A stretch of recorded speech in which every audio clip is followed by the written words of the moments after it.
حي على الفلاح.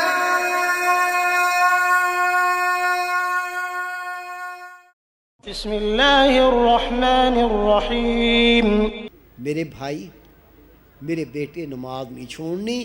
نماز چھوڑنا گناہ کبیرہ، خود تو پڑھنی ہے، یہ تیرا فرض۔ تیرے گھر میں جتنے افراد تیرے ماتحت ہیں ان کو نماز پڑھانی بھی ہے۔ اگر نہ پڑھائی، اگر یہ فرض ادا نہ کیا، یہ تیری بیوی جس سے تو بہت محبت کرتا ہے، یہ تیری بیوی جس کو سونے کے زیوروں سے لاد رکھا ہے، یہ تیری بیوی جس کے لیے نئے نئے تو کپڑے لاتا ہے، یہ تیری گردن پکڑے گی، تیرے گریبان میں ہاتھ ڈالے گی اور جہنم طرف گھسیٹے گی۔ اللہ تعالیٰ جانتے ہوئے پوچھے گا کیسا شوہر ہے؟ فرشتے عرض کریں گے یا اللہ یہ بیوی ہے، اپنے شوہر کی گردن پکڑ کے جہنم طرف گھسیٹ رہی ہے اور یہ کہہ رہی ہے میں تیرے ماتحت تھی، کھانا نہیں پکایا تو گالیاں دیتا تھا، کپڑے نہیں دھوئے تو مارتا تھا، میں تیرے ماتحت تھی، اگر تو مجھے نماز پڑھاتا میں آج بخشی جاتی، میں نے تیری خدمت کی، تو نے مجھے کیا صلہ دیا، نہیں چھوڑوں گی، اپنے ساتھ جہنم میں لے جاؤں گی۔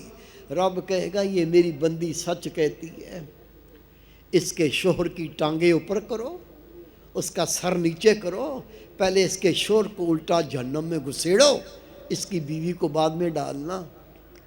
یہ بچے، بیٹے اور بیٹیاں، بڑا فکر ہے ڈاکٹر بن جائیں، انجینئر بن جائیں، صبح اٹھے گا اذان کے وقت نماز پڑھنی یا نہیں پڑھنی، بچوں کو تیار کرنا ہے، انگلش اسکول میں جائے گا۔ اب بھائی کس نے منع کیا ہے نہ پڑھاؤ؟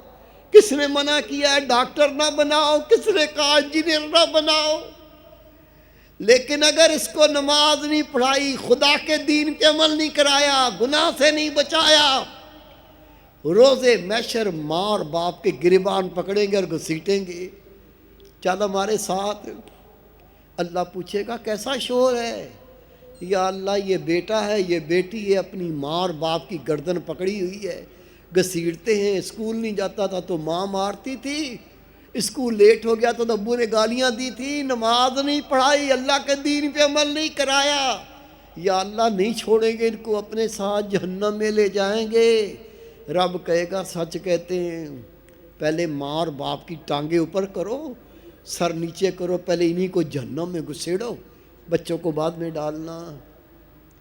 عقل کر لے، سمجھ کر لے، حق ادا کر لے، خدا کی قسم تیری بھی نجات ہوگی، تیرے اہل و عیال کی بھی نجات ہو جائے گی۔